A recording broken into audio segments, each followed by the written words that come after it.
Let's bring in Republican Senator Tim Scott of the great state of South Carolina. Senator, it's great to see you. It's been a minute or so. Thank you, John. Good to be back with both of you. So here's what President Trump says about the importance of passing the SAVE Act. He said, quote, no more rigged elections, voter ID, proof of citizenship, no rigged mail-in voting. We're the only country in the world that allows this. No men and women's sports, no transgender mutilization. That's how it was written. Of our children, 90 to 99% issues all. Only sick, demented, or deranged people in the House or Senate could vote against the Save America Act. Yet, the Democrats are not budging on this, Senator.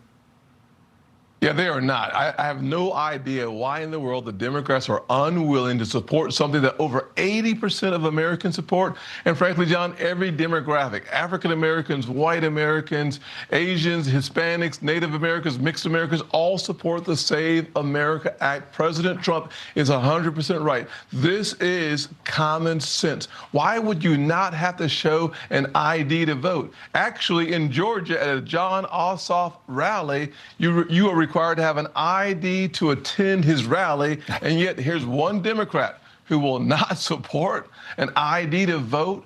Every single Democrat should be lining up with every single Republican to do two things: voter ID, yes, and Americans, only Americans, voting in American elections. John, this is common sense. This should not be hard at all. It appears that Democrats to a person are against this. Looks like even Senator Fetterman is against it. But it's not just Democrats. It's also a couple of Republicans, Lisa Murkowski of Alaska and Thom Tillis of North Carolina. Thom Tillis saying, I'm a no. I'm going to do everything I can to prevent it from even moving forward. Tillis is not necessarily against voter ID or citizenship, but he is against changes in mail-in balloting and provisions about biological males in women's sports, banning transgender surgery for minors. His belief is that the feds should not be dictating some of these issues to the states. What do you say to that argument? Well, I just left the Senate lunch where we were fussing and fighting over some of these provisions. The good news is we can rally around a hardship provision that allows for every state to make decisions. We want to make sure that we empower the states. That is exactly what's happening. But let's not take our eye off the ball. American elections should be for Americans. You should have an ID to vote.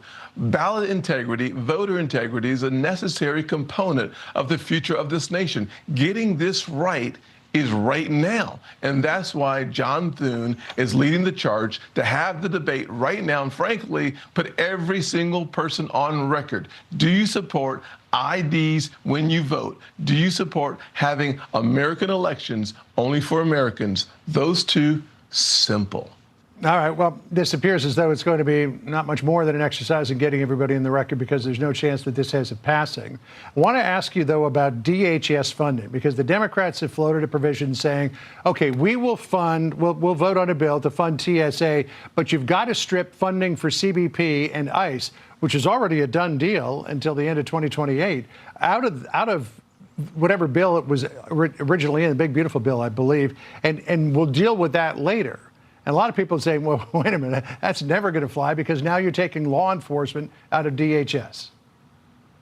100%. John, you just hit the nail on the head. Bottom line is simply this. Why in the world will we not fund the Department of Homeland Security as it is in the midst of an Iranian conflict? And we've already seen these one-off attacks here at home.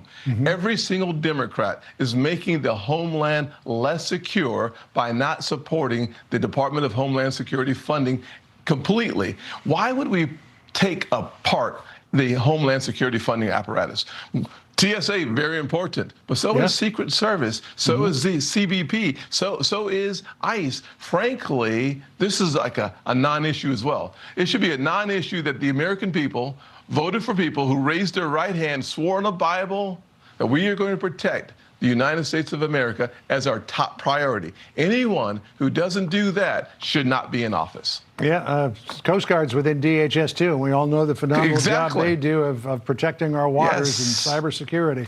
Schumer's back down twice on government shutdowns, but it looks like he's got his heels dug in on this one. maybe if they didn't put him to the front of the TSA line, he'd think about it differently. Exactly. Well, listen, the 4-hour lines in throughout Texas. What we need, by the way, is every single Democrat listening to the sound of my voice, do the right thing if you're in Congress by supporting those people who keep our nation safe. This is no longer an exercise of politics. This is about keeping American lives safe. Do the right thing. Let's get it done.